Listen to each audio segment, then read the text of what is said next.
Hello मेरे प्यारे बच्चों, कैसे हैं आप सभी। आशा करता हूँ सही फिट होंगे। प्यारे बच्चों, आज की वीडियो में हम लोग एक्सरसाइज 16 के क्वेश्चन सॉल्व करने वाले हैं आरएसआई रोल क्लास 10 का। अगर आपने इसके आगे की वीडियोस भी देखने हैं यानी कि एक्सरसाइज 16B के भी, तो सारे वीडियोस के लिंक ना मैंने पहले ही डिस्क्रिप्शन बॉक्स में अपलोड कर दिए हैं। वहाँ पर जाकर के आप लोग लिंक पर क्लिक करोगे तो आपको सारे चैप्टर्स के वीडियोज़ मिल जाएंगे।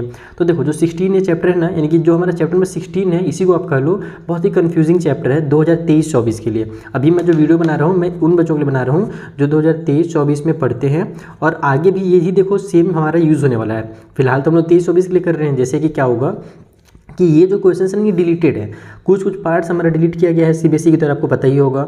तो मेरे को ये लगता है कि अगर 2023-24 में वो पार्ट डिलीटेड है ना, तो आगे भी सेम ही पोर्शन चलेगा, अलग से वहाँ पर बुक नहीं आएगा। अगर एनसीईआरटी का बुक अगर चेंज होता है तभी हमारा पोर्शन चेंज होगा, अदरवाइज अगर सेम बुक रहता है तो समझ जाना कि पोर्शन भी चेंज नहीं होगा। तो पहले जो था उससे बहुत सारी चीज़ें डिलीट हुई हैं, तो जो बीच बीच से डिलीटेड है इस एक्सरसाइज में, तो हम लोग क्या करेंगे, 38 से 48 के क्वेश्चन को नहीं सॉल्व करेंगे, 52 से 65 तक के क्वेश्चन को सॉल्व नहीं करेंगे। साथ ही साथ 4 से 8 तक के भी क्वेश्चन डिलीटेड टाइप से ही लग रहे हैं मुझे, लेकिन फिर भी हम लोग उनको फटाफट सॉल्व कर लेंगे क्योंकि स्टार्टिंग के क्वेश्चंस हैं, तो बेसिक आपका क्लियर होना चाहिए, जो कि स्टार्टिंग से ही होगा। बाकी इन क्वेश्चंस को तो कंप्लीट हम लोग सॉल्व नहीं करने वाले। अगर अगले साल दोबारा से सीबीएसई उन चीज़ों को इंक्लूड कर लेता है जो उसने डिलीट किया इस साल के लिए, तभी फिर हम लोग बाद में जब बच्चे कमेंट करेंगे ना, तो मैं इनकी वीडियोज़ भी बना दूंगा, ठीक है। तो अगर कोई बच्चा 23-24 के लिए देख रहा है तो कोई दिक्कत नहीं बच्चा लोग, जितना मैं पढ़ा रहा हूँ केवल उससे उतना ही पढ़ना आप लोग इस चैप्टर में, और आपको एक्स्ट्रा पढ़ने की जरूरत नहीं है। तो देखो, पहला लोकेशन में क्या बोल रहा है। अच्छा, एक चीज़ ध्यान रखना कि आपको पाई का वैल्यू 22/7 लेना है, अनलेस स्टेटेड अदरवाइज, यानी कि जब कहीं पे अगर बोला हुआ रहे कि पाई का वैल्यू 3.14 लीजिए तभी लीजिएगा, अदरवाइज आपको इतना ही लेना है, हर बार 22/7 ही लेना है। जैसे कि इस वाले क्वेश्चन में देखो 15th वाले में यहाँ पर बोला है ना पाई का वैल्यू 3.14, तो अगर आपको इस तरीके से बोला हुआ कहीं पर तभी आप लिखिएगा 3.14, अदरवाइज 22/7 यूज़ करना। तो पहला क्वेश्चन क्या है, the circumference of a circle is 39.6 centimetre, find its area. यानी कि सर्कमफ्रेंस हमको दिया हुआ है, हमको एरिया निकालना है। एक काम करते हैं, 4 से 8 तक के भी क्वेश्चन को नहीं करते क्योंकि डिलीटेड है, तो कोई मतलब होगा नहीं। बाद में अगर बच्चे लोग कमेंट करेंगे कि नहीं सर हमारे स्कूल में कराया जा रहा है, फिर जो भी रहेगा, तो फिर मैं 4 से 8 तक के भी क्वेश्चन आपको करा दूंगा।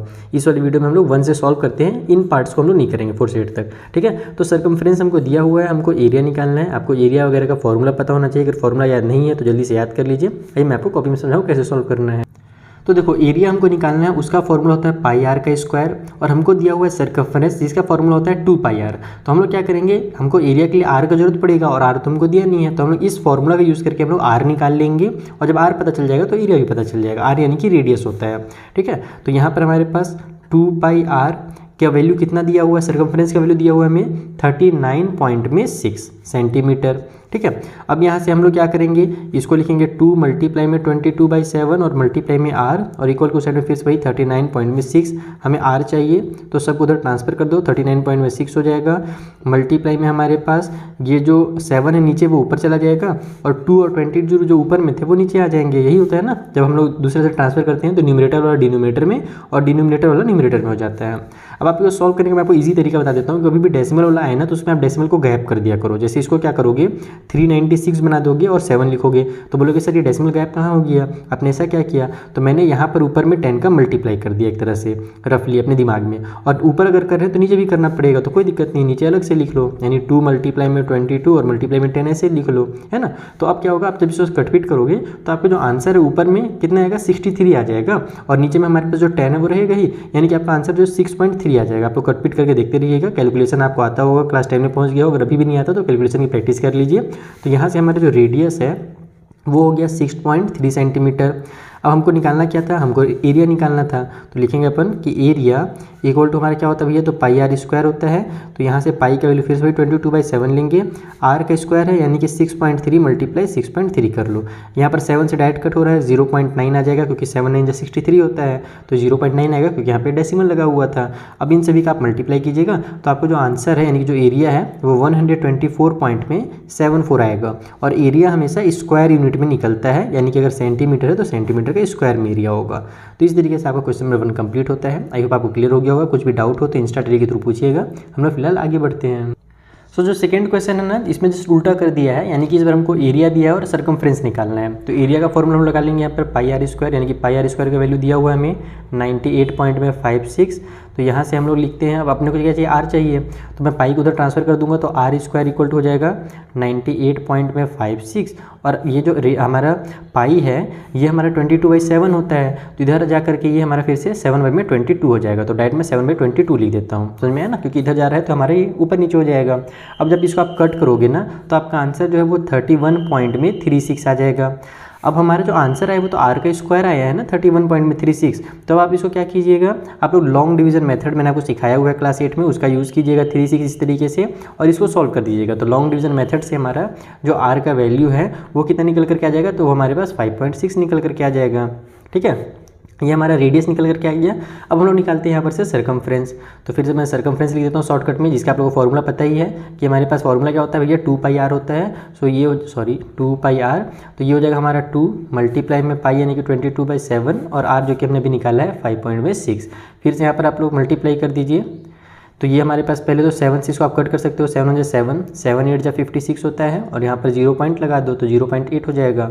अब इनका मल्टीप्लाई कीजिएगा तो आपका आंसर जो है वो आ जाएगा 35.2।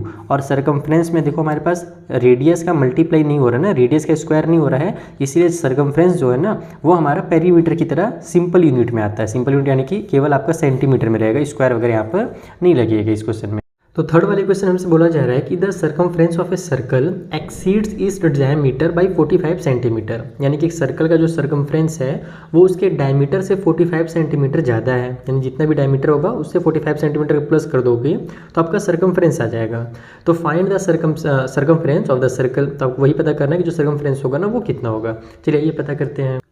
तो देखो सबसे पहले इस तरीके से लिख लो कि हमसे क्वेश्चन में कहा क्या गया है। क्वेश्चन में बोला गया है कि जो सर्कमफ्रेंस है सर्कल का वो डायमीटर से 45 सेंटीमीटर ज़्यादा है, तो हमने यहाँ पे डायमीटर में 45 प्लस किया इक्वल टू सर्कमफ्रेंस कर दिया। बस यहाँ से आप लोग क्या कीजिए ना, रेडियस पता कीजिए। अगर रेडियस पता रहेगा तो सर्कमफ्रेंस आराम से निकल जाएगा, और रेडियस निकालना बहुत आसान है। देखो सर्कमफ्रेंस का फॉर्मूला क्या होता है, 2πr होता है। डायमीटर को हम लोग डी भी लिखते हैं, और डायमीटर जो होता है वो रेडियस का डबल भी होता है, यानी कि उसको 2r भी लिखा जाता है। ये तो आपको पता ही होगा, रेडियस का डबल कर दो तो डायमीटर आ जाता है। तो हम लोग यहाँ पर डायमीटर के बदले में ना 2r लिखेंगे, यानी कि रेडियस का डबल। उसके बाद प्लस में यहाँ पर आप 45 कर लो। अब ये करो कि इसको इधर ले आओ, क्योंकि हमको तो r से मतलब हमको तो रेडियस निकालना है, तो r को इकट्ठा करना पड़ेगा। तो ये हो जाएगा हमारा 2πr, और ये जो इधर आकर के माइनस का 2r हो जाएगा। इक्वल के उस में जो 45 है उसको फिलहाल के लिए एज इट इज़ रहने दो। अब देखो कि हमारे पास यहाँ पर से हम लोग नंबर्स को अलग कर सकते हैं कि नहीं कर सकते हैं। तो यहाँ पर हमारे पास पाई है, और यहाँ पर भी 2r है, और यहाँ भी 2r है। तो मैं काम करता हूँ कि 2r और 2r को मैं दोनों में से कॉमन ले लेता हूँ। ठीक है, सॉरी 2 और ये मैं r इसको ऐसे लग देता हूँ, ये r है ना, अच्छा अलग ही लिख देता हूँ, साला फालतू में बेकार दिखेगा। तो ये मैंने यहाँ भी 2r और यहाँ भी 2r, दोनों में से 2r को कॉमन ले लिया। तो यहाँ पर क्या बचेगा, पाई बचेगा। यहाँ पर माइनस की साइन लिखो, और इसके बदले में क्या लिखना पड़ेगा, 1 लिखना पड़ेगा, क्योंकि हम जानते हैं 2r का 1 से मल्टीप्लाई होता है तभी 2r आता है। इक्वल को साइड में 45 कर दो। अब इसको सॉल्व करके उधर ट्रांसफर करो, यहाँ से हमारा रेडियस बहुत इजीली निकलेगा। देखना ये हो जाएगा हमारा 22/7 जो कि पाई की वैल्यू है, माइनस में 1 इक्वल टू साइड में 45। 7 1 जा 7 हो जाएगा, ऊपर में 22 से माइनस कर दो 7 को, तो ये आ जाएगा आपका 15। तो ये बन जाएगा आपका 2r और ब्रैकेट के अंदर 15/7। समझ में आया ना 15 कहाँ से आया। देखो ऐसे किया जाता है, इसका इसे मल्टीप्लाई करते हैं, और जो भी आंसर आता है ऊपर वाले से माइनस है तो माइनस की साइन है तो उस माइनस कर दो, और अगर प्लस की साइन है तो प्लस कर दो। तो माइनस है तो हमने 22 में से 7 को माइनस कर दिया। इक्वल टू साइड में 45 है। अब सब नंबर्स को तुम फटाफट ट्रांसफर करो। तो ये देखो r इक्वल टू हो जाएगा आपका 45, ये जो 7 डिनोमिनेटर में है वो न्यूमरेटर में हो जाएगा। 15 और 2 जो इधर मल्टीप्लाई में थे, देखो 15 ऊपर था तो ये 15 नीचे आ जाएगा। ये 2 भी देखो ऊपर में ही है, यहाँ पर नीचे में एक 1 छुपा हुआ है ना, तो ये भी हमारे न्यूमरेटर में है, तो ये भी यहाँ पर चला जाएगा और डिनोमिनेटर में हो जाएगा। अब आप इसको कट कर लीजिए, तो 15 के टेबल में 15 1 15, 15 3 हो जाएगा, फिर ये हो जाएगा 7 3 21 डिवाइड बाई में 2 इक्वल टू आ गया आपका 10.5। तो ये हमारा निकल गया रेडियस। तो हम जानते हैं रेडियस का डबल डायमीटर होता है, तो यहाँ पर हम लिखेंगे diameter equal to 2 multiply radius. तो ये हो जाएगा 2 मल्टीप्लाई 10.5, और 10.5 का डबल करोगे कितना आएगा, 21 ही आएगा, जैसे हमने आप डिवाइड करके भी देखा था। ठीक है, तो ये हमारा डायमीटर निकल गया। अब हम लोग को बोला था सर्कमफ्रेंस निकालने के लिए ना, तो आप फॉर्मूला मत लगाइए, डायरेक्ट आप इसको इसके लिखिए। सर्कमफ्रेंस जो है अकॉर्डिंग टू क्वेश्चन वो हमसे कितना बोला था, तो बोला गया था कि डायमीटर में 45 प्लस कर दो तो सर्कमफ्रेंस आता है ना। तो डायमीटर हमने कितना निकाला, 21 निकाला, उसमें 45 प्लस कर दो तो डायरेक्ट आंसर आएगा बिना फॉर्मूला लगाए। तो ये हो जाएगा आपका यहाँ पर 66, और ये हमारा सेंटीमीटर में निकलेगा, क्योंकि जो था नंबर हमें सेंटीमीटर में दिया हुआ था। बोला था ना 45 जो वो सेंटीमीटर में, इसका मतलब जो हमारा आंसर होगा सेंटीमीटर में आएगा। तो इस तरीके से आपका जो क्वेश्चन मेथड है वो कंप्लीट होता है। तो जैसे मैंने आपको पहले ही बताया कि 4 से 8 तक के डिलीटेड हैं, उनको छोड़ दो। 9th वाले क्वेश्चन में आ जाओ। यहाँ पर हमसे बोला जा रहा है a path of 8 metre width runs around the outside of a circular park whose radius is 17 metre. तो find the area of the path, यानी कि ये हमसे बोला जा रहा है कि एक रास्ता है और वो जो रास्ता है ना वो सर्कल, एक हमारे पास सर्कल के शेप में पार्क दिया हुआ है और उस सर्कल के शेप के पार्क के चारों साइड है, जैसे साइड में घूमते हैं ना पार्क वगैरह में, उस तरीके से वो रास्ता है। तो हमको कुछ कुछ हिंट यहाँ पे दिया हुआ है कि जैसे कि हमारे पास जो पैथ की विड्थ है ना, उस पैथ की जो चौड़ाई है वो 8 मीटर है और जो रेडियस है सर्कल का वो 17 मीटर है। हमको इसका एरिया निकालना है पैथ का। तो बहुत ईजी है, आपको भले लग रहा है क्वेश्चन पढ़ के कह रहे यार ऐसा वाला एरिया तो हमने आज तक पढ़ भी नहीं किया है कि आधा रास्ता जो पतला सा रिंग की तरह रास्ता हो उसका कैसे एरिया निकाले, लेकिन डायग्राम देखोगे तो आप लोग बहुत ईजिली समझ में आ जाएगा। ये डायग्राम को समझाऊँ तो देखो जो इसका डायग्राम है कुछ इस तरीके से बनेगा। ये जो अंदर में आपको सर्कल दिख रहा है ना वो पार्क है, जिस पार्क के बारे में से कहा गया था जिसकी रेडियस बोली गई थी 17 मीटर, तो हमने 17 मीटर इसका रेडियस बना दिया। और ये जो बाहर में आपको सर्कल दिख रहा है ना ये क्या है, ये रास्ता है, जिस रास्ता के बारे में से डिस्कस किया गया है ना पैथ, जिसको कहा गया है कि उस रास्ते की जो चौड़ाई है वो 8 मीटर है। आपको उस रास्ते के बारे में ही बताना है। यहीं पर हम लोग गोल गोल घूमते हैं पार्क के चारों साइड। तो अब कैसे बताएंगे, हम लोग क्या करेंगे, जो बड़ा वाला सर्कल है कंप्लीट, उसमें से छोटा वाला सर्कल का एरिया को माइनस करेंगे। पहले बड़े वाले सर्कल का एरिया निकालेंगे, फिर छोटे वाले सर्कल का एरिया निकालेंगे, दोनों को आपस में माइनस करेंगे तो हमारा जो रास्ता है ना उसका एरिया निकल जाएगा। Is that clear? समझ में आ गया ना क्या हो रहा है? जैसे कि पहले होता था ना, आप लोग पहले क्लास 8 में इस टाइप से पढ़े होगे, रेक्टेंगल वाला पार्क होता था तो रेक्टेंगल में इसी करते थे ना, बड़े वाले का फिर एरिया भी छोटे का एरिया निकाल के माइनस करते थे तो ये वाला एरिया निकलता था। बस वही काम करेंगे। तो इसको और ज़्यादा ईजी बनाया जा सकता है। देखो इसको आप डायरेक्ट ऐसे लिख सकते हो कि एरिया ऑफ पैथ निकालने के लिए हम क्या करेंगे, बड़े वाले का एरिया निकालेंगे। तो उसको अपन देखो बड़े वाले का जो हमारा आउटर वाला जो रेडियस है उसको हम लोग कैपिटल आर से शो कर रहे हैं। तो यहाँ पर मैं कैपिटल आर का स्क्वायर लिखूँगा इस तरीके से, पाई आर का स्क्वायर। उसमें से माइनस कर देंगे हम लोग छोटे वाले का एरिया यानी कि पाई आर का स्क्वायर। छोटे वाले सर्कल का जो हमारा रेडियस है उसको हमने स्मॉल आर कर लिया है। और जो बड़े वाले सर्कल का रेडियस है वो कहाँ से कहाँ तक है, तो इस सेंटर से लेकर के यहाँ तक पूरा है। तो ये 17 में 8 को प्लस कर दो तो हमारा कंप्लीट जो है 25 मीटर बड़े वाले सर्कल का रेडियस होगा। अब आप इसको अलग अलग मत निकालो, आप इसको और इजी बना सकते हो। देखो दोनों में पाई कॉमन मिल रहा है ना, तो पाई को कॉमन ले लो। यहाँ पर से आर कैपिटल वाले आर का स्क्वायर हो जाएगा और यहाँ से हमारा स्मॉल वाले आर का स्क्वायर हो जाएगा। तो इससे आपका काम जो है और ज़्यादा आसान होगा, टाइम बचेगा। पाई का वैल्यू आप लिख लीजिए 22/7। कैपिटल वाला आर हमारे पास कितना है 25 है तो 25 का स्क्वायर। स्मॉल वाला आर कितना हमारे पास 17 है तो 17 का स्क्वायर। अब ये हो जाएगा, देखो अब इसको और ज़्यादा इजी कर सकते हो आप, तो इसको स्क्वायर निकाल के माइनस कर सकते हो। लेकिन और इजी करने का तरीका क्या है, ये मेरा a square minus B square को फॉर्मूला लग जा रहा है। तो ये बन जाएगा 22 डिवाइड में 7। ये हमारे पास हो गया 25 प्लस में 17 और 25 माइनस में 17, क्योंकि फॉर्मूला होता है ना a square minus B square equal to a plus B और a माइनस बी। तो बस वही हमने फॉर्मूला लगाया यहाँ पर। तो ये हो जाएगा आपका 22/7 मल्टीप्लाई में इन दोनों को ऐड करो तो आ जाएगा 42, इन दोनों को सब्ट्रैक्ट करो तो आ जाएगा 8। इन दोनों को कट कर लीजिए, 7 1 7 हो गया, 7 6 हमारा 42 आ गया। बस आप सभी को मल्टीप्लाई कीजिएगा तो योर आंसर विल बी 1056। और ये एरिया निकल करके आ रहा है इसलिए मीटर का स्क्वायर जरूर लगाइएगा। तो इतना जो मीटर का स्क्वायर है ना यही एरिया होगा उस रास्ते का। तो सिंपल से ही क्वेश्चन था और ये ट्रिक भी आपको अब याद रखना अपने दिमाग में। अगला क्वेश्चन में थोड़ा सिमिलर है, ये समझते हैं। ये बोल रहा है इसमें एक पार्क है, is of the shape of circle of diameter 7 metre. इस बार पार्क का डायमीटर दिया हुआ है। It is surrounded by a path with 0.7 metre और इसके चारों साइड एक रास्ता है जिसकी विड्थ जो है दे दी गई है। तो find the expenditure of the cementing the path if the cost is 110 रुपी पर स्क्वायर मीटर। यानी कि हमको क्या करना है, उस रास्ता में सीमेंटिंग करना है जिसका हमको कॉस्ट दे दिया गया है। तो हमको क्या करना पड़ेगा, और ये देखो सीबीएसई में आया भी है ना क्वेश्चन, ध्यान रखना इंपॉर्टेंट है। हम लोग फिर से वो एरिया निकालेंगे उस रास्ते का और जो भी एरिया निकलेगा उसके से लोग मल्टीप्लाई कर देंगे। मान लो 100 मीटर एरिया निकल गया 100 स्क्वायर मीटर, तो उसका 110 रुपये से मल्टीप्लाई करेंगे क्योंकि 110 रुपये जो है पर स्क्वायर मीटर का है ना। तो जितना भी निकलेगा उसको बस मल्टीप्लाई करेंगे तो हमारा जो कॉस्ट है वो निकल करके आ जाएगा। तो देखो यहाँ पर हमको क्या दिया हुआ है, जो पार्क है उसका डायमीटर दिया हुआ था, रेडियस डायरेक्ट दिया नहीं हुआ था। तो हम क्या करेंगे, रेडियस पहले निकालेंगे। डायमीटर बोला गया था 7 मीटर है तो रेडियस उसका आधा हो जाएगा, यानी 2 से डिवाइड कर दोगे तो 3.5 आ जाएगा, यानी कि यहाँ से यहाँ तक हमारा 3.5 है। उसके अलावा हमसे क्या बोला गया था कि जो रास्ता है ना, जो रोड है उसकी विड्थ 0.7 मीटर, यानी कि यहाँ से यहाँ तक 0.7 है। इसका मतलब कि 3.5 में 0.7 ऐड कर दूंगा तो मेरा जो कंप्लीट जो बड़ा वाला सर्कल है उसका रेडियस निकल जाएगा। अब यहाँ पर मैं लिखूँगा रेडियस ऑफ आउटर सर्कल, यानी कि जो मेरा बाहर वाला सर्कल है उसका रेडियस निकालने के लिए मैं क्या करने वाला हूँ, तो ये जो 3.5 अंदर वाला रेडियस है उसमें ऐड करने वाला हूँ 0.7 को। तो हमारा बड़े वाला जो सर्कल का रेडियस को कैपिटल आर ले लेता हूँ, तो ये हो जाएगा हमारे पास 35 में 7 प्लस करोगे तो 42, यानी कि 4.2 आ गया। ठीक है, यानी 4.2 मीटर जो है वो बड़े वाले का रेडियस है। फिर पहले की तरह काम करो, पूरा का पूरा एरिया ऑफ पैथ इस तरीके से लिखो, तो ये हो जाएगा हमारे पास पाई, और आपको पता ही है कि हमने पिछले बार फॉर्मूला को सॉल्व करके बताया ही था, आर स्क्वायर माइनस में जो स्मॉल आर स्क्वायर है, इस तरीके से ही आता है। आप लोग चाहो तो डिटेल में फिर से लिख सकते हो जैसे मैंने पिछले बार लिखा था वैसे। तो यहाँ पर हो जाएगा हमारे पास पाई के बदले में 22/7, ये आर का स्क्वायर हमारा कितना हो जाएगा, तो कितना था भैया कैपिटल आर 42 था ना, यानी कि 4.2 का स्क्वायर हो जाएगा, और फिर माइनस में 3.5 का स्क्वायर हो जाएगा।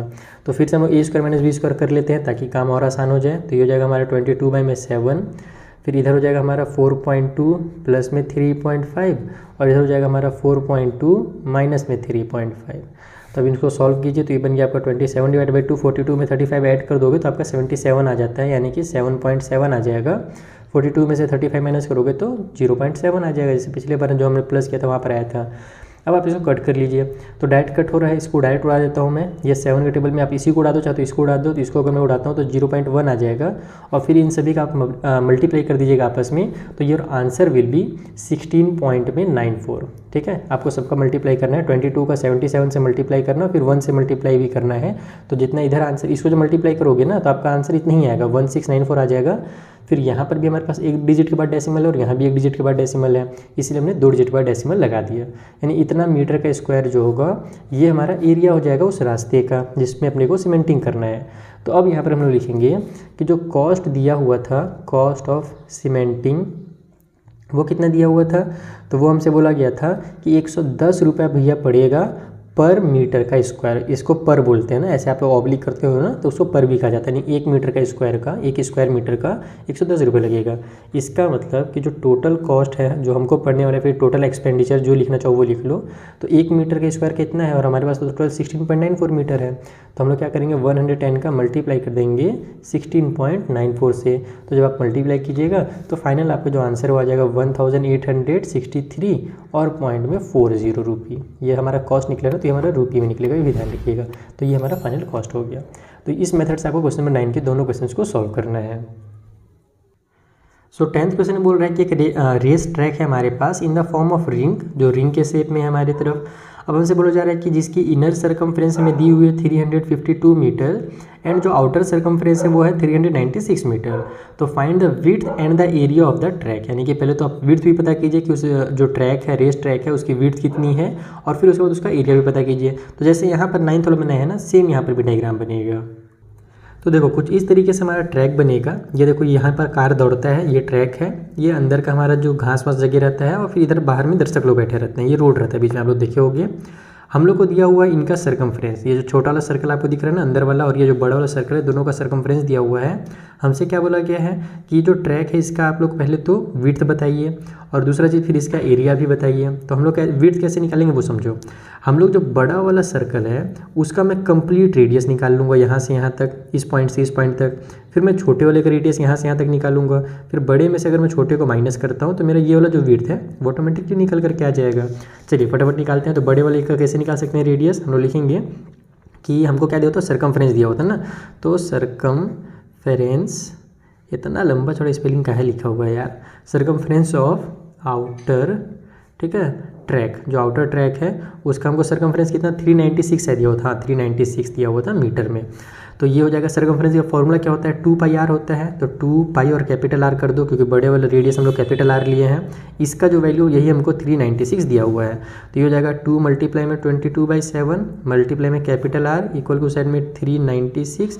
आर का वैल्यू चाहिए तो सबको ट्रांसफर कर दो, 396 को उधर ही रहने दो, 7 डिवाइड में था उधर जाकर के न्यूमरेटर में हो जाएगा, और ये दोनों जो न्यूमरेटर में थे वो इधर आकर के डिनोमिनेटर में हो जाएंगे। आपको जैसे भी कटपीट करना है आप कटपीट कर सकते हैं, छोटे नंबर से बड़े नंबर से। आपका जो डायरेक्ट आंसर है वो 63 मीटर आ जाएगा, यानी जो बड़ा रेडियस है वो हमारा निकल गया।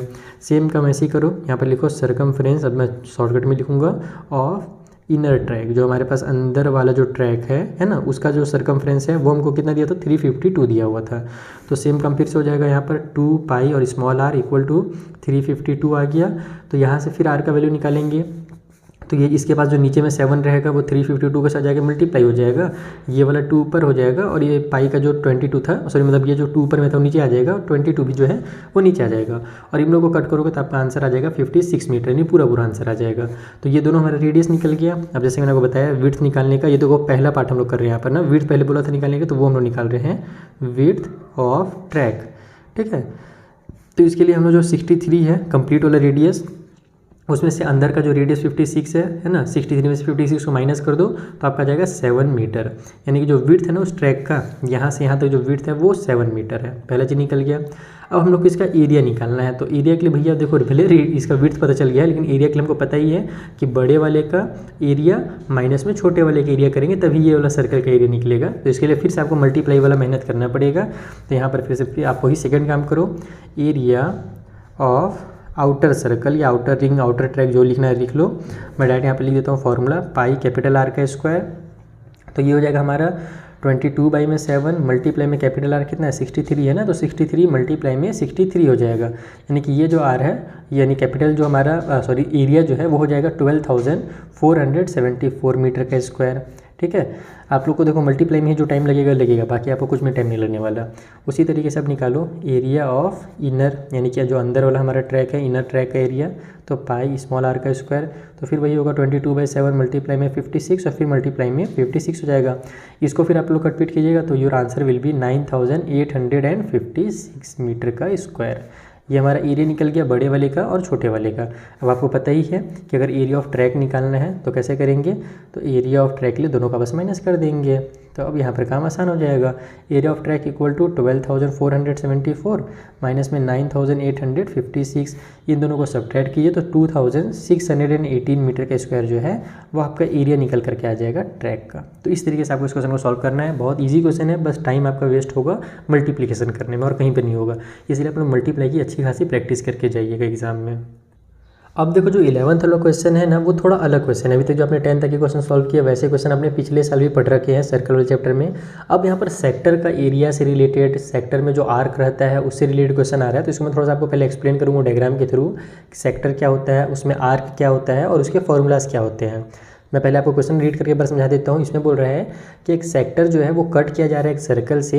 अच्छा पता है सेक्टर क्या होता है, जैसे आप लोग पिज़्ज़ा खाए हो ना कभी पिज़्ज़ा खाया होगा तो देखे तो हो गए, मैं तो खाया नहीं हूँ आज तक लेकिन देखा जरूर हूँ, नहीं यार एक बार खाया था रायपुर गया था तो उसमें क्या होता है इस तरीके से कट करके निकाला जाता है ना, उसका स्लाइस जो बोलते हैं, एक स्लाइस दे दो मेरे को, उसी को आप सर्कल के लैंग्वेज में सेक्टर बोलते हैं। जो एक टुकड़ा होता है ना सर्कल का उसको उसका सेक्टर कहा जाता है, बस यही समझ लो।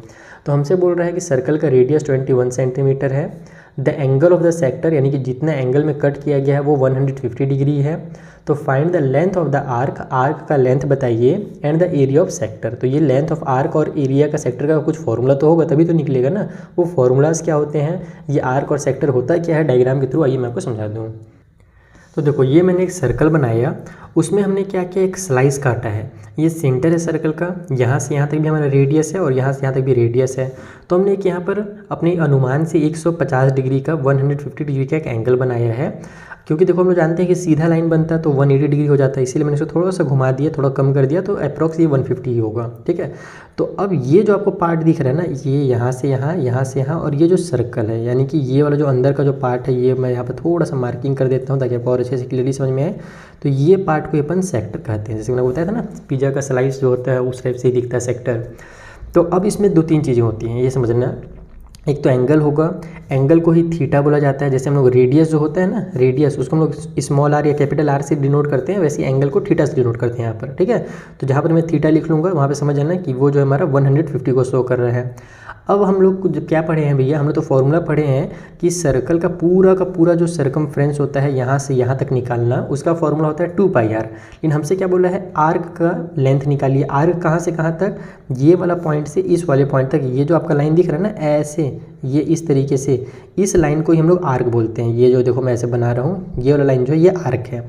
हमको इस आर्क का लेंथ निकालना है, तो हम लोग को कुछ नहीं करना है, सिंपल जो हमने सर्कमफ्रेंस का फॉर्मूला पढ़ा है उसमें एक और चीज़ वहाँ पर लिख लेनी है और हमारा आर्क निकल जाएगा। देखो मैं बताता हूँ कैसे लिख लेगा, आप लोग लिखो लेंथ ऑफ आर्क, जो आर्क है उसका लेंथ निकालने के लिए हमने सर्कमफ्रेंस का क्या फॉर्मूला पढ़ा है, 2πr पढ़ा है ना। तो पहले तो 2πr लिख लो, उसमें मल्टीप्लाई कर दो आप लोग थीटा डिवाइड बाई 360 का, बस और कुछ नहीं करना है। और उसी तरीके से जब इस सेक्टर का मुझे एरिया निकालना रहेगा ना, तो फिर वहाँ पर मैं एरिया वाला फॉर्मूला लिखूंगा और फिर मल्टीप्लाई कर दूंगा सेक्टर डिवाइड बाई 360 से। बस यही काम आपको करना है हर जगह, सेक्टर डिवाइड बाई 360 मल्टीप्लाई कर दीजिए, तो आपका जो लेंथ है यहाँ से यहाँ तक का वो निकल जाएगा। देखो कैसे निकालना है, हो जाएगा 2 मल्टीप्लाई में 22/7 मल्टीप्लाई में रेडियस हमको 21 दिया ही हुआ है। थीटा के बदले में जैसे कि वो बताया जो एंगल बना है उसको थीटा बोलते हैं, तो ये हो जाएगा 150 डिग्री और डिवाइड बाई में हमारे पास जो 360 डिग्री है उसको उतार लो। सभी को मैं यहाँ पर आपको थोड़ा बहुत कट करके बता देता हूँ। ये 0 से हमारा 0 कैंसिल हो जाएगा, ठीक है। उसके बाद मैं 7 1 जा 7, 7 3 जा 21 कट कर लेता हूँ।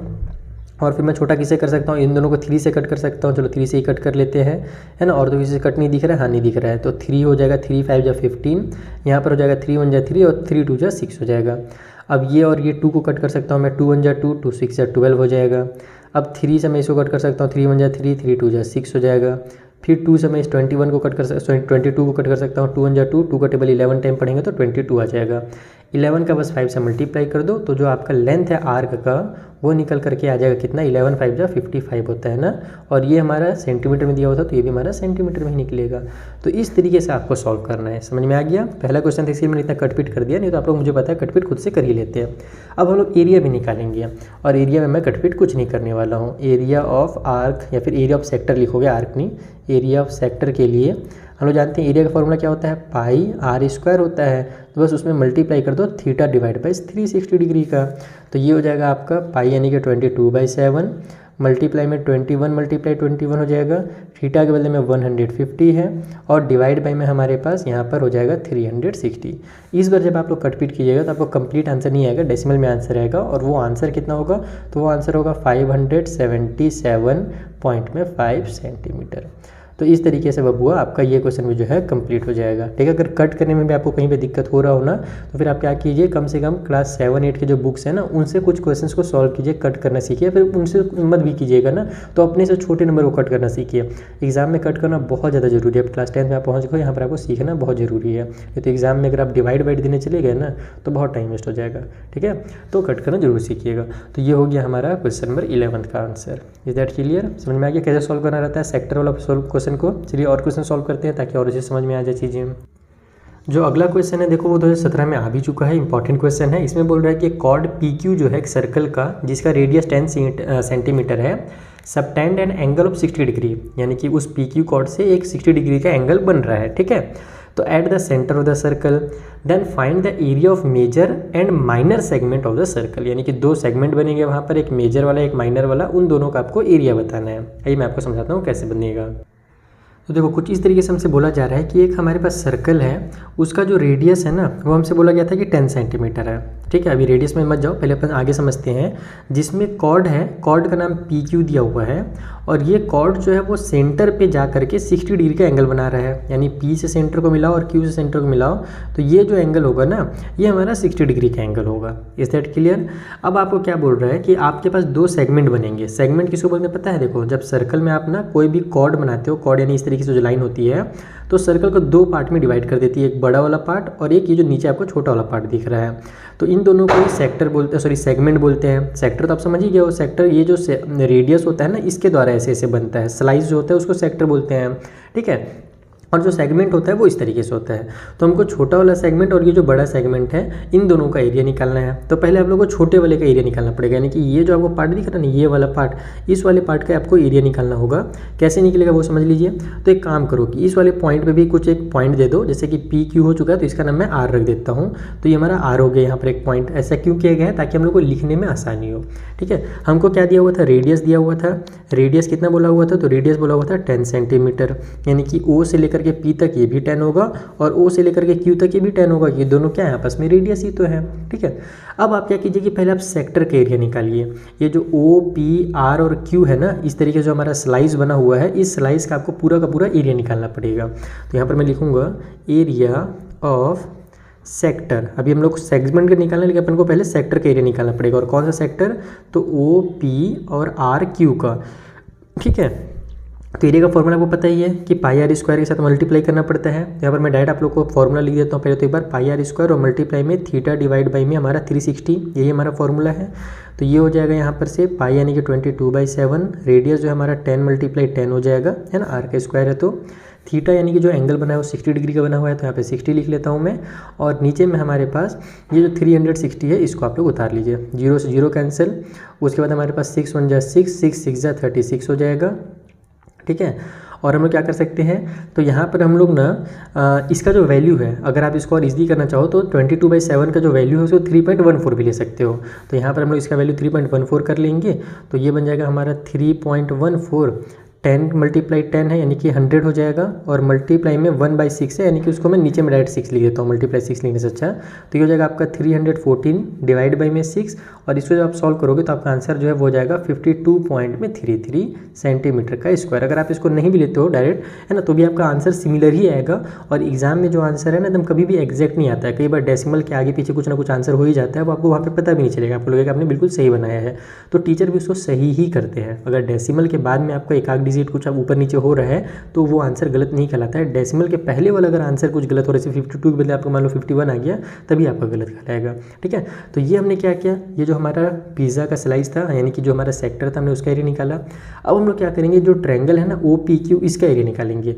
फिर हम लोग क्या जानते हैं कि अगर मैं OPRQ जो कंप्लीट हमारा स्लाइस है उसमें से OPQ का एरिया को अगर मैं माइनस कर दूंगा तो मेरा ये जो वाला पार्ट है ना, ये वाला पार्ट, इसका एरिया मेरा निकल करके आ जाएगा। तो कैसे करेंगे, उसका एरिया कैसे निकालेंगे, देखो यहाँ पर, तो हो जाएगा एरिया ऑफ ट्रायंगल OPQ। अब देखो OPQ में हमारे पास ये वाला OP और OQ हमारे इक्वल हैं, ठीक है। OP जो है वो इक्वल है OQ का, इसका मतलब कि ये जो एंगल होगा और ये जो एंगल होगा ये भी आपस में इक्वल ही होगा, इसलिए हमारा जो एंगल P बना हुआ है वो इक्वल हो जाएगा हमारे एंगल Q का। और अब देखो अब ये दोनों कितने के होंगे, हम क्या जानते हैं कि तीनों एंगल मिला करके 180 होता है। तो ये वाला पहले से 60 दिया हुआ है, तो बचा क्या, ये दोनों एंगल बचा, और ये दोनों आपस में इक्वल है। तो 180 में से पहले तो आप 60 को माइनस कर दो, तो बचेगा कितना, 120 बचेगा, यानी इन दोनों को मिला करके 120 बन रहा है। और दोनों अगर बराबर हैं इसका मतलब ये वाला भी 60 होगा और ये वाला भी 60 होगा, तभी तो दोनों मिला करके 120 आएगा ना। तो इसका मतलब कि हम लोग यहाँ पे लिख सकते हैं एंगल P और एंगल Q इक्वल होगा, और दोनों जो होंगे हमारे 60 डिग्री के होंगे। यहाँ पर आप लोग इसको डायरेक्ट लिख सकते हो, बाकी आप लोग चाहो तो ऐसे सॉल्व करके भी दिखा सकते हो, लेकिन मेरे हिसाब से सॉल्व करके दिखाने की जरूरत नहीं है क्योंकि ये बेसिक चीज़ें थी, ठीक है। समझ में आ गया ना, ये दोनों 60 डिग्री कहाँ से हुए। अब आप लोग क्या कीजिएगा कि अब हम लोग के पास तीनों एंगल 60 डिग्री के हो गए, तो हम लोग एरिया ऑफ ट्रायंगल के लिए कौन सा फॉर्मूला लगाएंगे, इक्विलेटरल ट्रायंगल का लगाएंगे। अगर तीनों एंगल हमारे इक्वल है, angle O equal to angle P है और इक्वल टू एंगल Q है, तीनों हमारे 60 डिग्री के हैं, सो हमारा जो ट्रायंगल OPQ है ना वो किस तरीके का ट्रायंगल है, तो इज़ एन इक्विलेटरल ट्रायंगल, ये एक इक्विलेटरल ट्रायंगल हो जाएगा, ठीक है। इक्विलेटरल ट्रायंगल हो गया। और इक्विलेटरल ट्रायंगल का एरिया का जो फॉर्मूला होता है वो आसान होता है, उसके एरिया के लिए आपको केवल √3/2 करना है और मल्टीप्लाई कर देना है साइड के स्क्वायर से, तो ये हमारा फॉर्मूला होता है।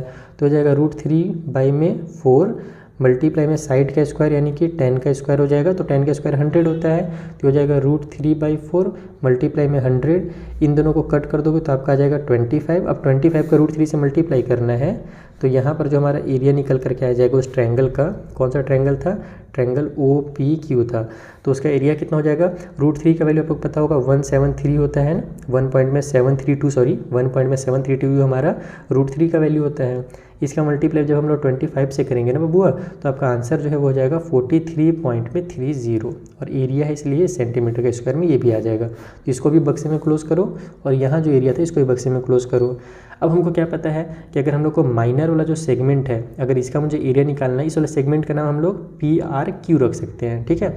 तो PRQ का अगर मुझे एरिया निकालना है तो मैं पूरे स्लाइस में से या क्या करूँगा, इस ट्रायंगल के एरिया को माइनस कर दूंगा। तो यहाँ पर मैं लिखता हूँ एरिया ऑफ माइनर सेगमेंट, जो हमको बोला गया था क्वेश्चन में, जिसका नाम हम लोग रखे हैं PRQ। तो इसका एरिया के लिए हम लोग क्या करने वाले हैं, यहाँ पर एरिया ऑफ जो हमारे पास स्लाइस था उसका नाम हमने क्या रखा था, OPRQ रखा था ना, तो OPRQ लिखोगे आप लोग, एरिया ऑफ सेक्टर वगैरह मत लिखते रहोगे, बहुत टाइम वेस्ट होगा, और माइनस कर दोगे एरिया ऑफ ट्रायंगल OPQ को, ठीक है, OP और ये हो गया Q। तो ये कितना निकल करके आ जाएगा भैया, तो हमारे पास इसका एरिया हमने कितना निकाला था, 52 निकाला था, तो 52.33 में से माइनस कर दो इस वाले को, यानी कि 43.30 को, तो आपका जो आंसर है वो निकल करके आ जाएगा 9.03, ठीक है, ये हमारा एरिया निकल गया और ये भी हमारा सेंटीमीटर के स्क्वायर में निकलेगा। तो पहला चीज़ निकला। अब हम लोग को बोला था जो मेजर सेगमेंट है उसका भी एरिया निकालिए, यानी जो इसके ये जो पार्ट हमने जो मार्क किया हुआ है उसको छोड़ करके जो कंप्लीट हमारा सर्कल का जो बचा हुआ पार्ट है हमको उसका भी एरिया निकालना है।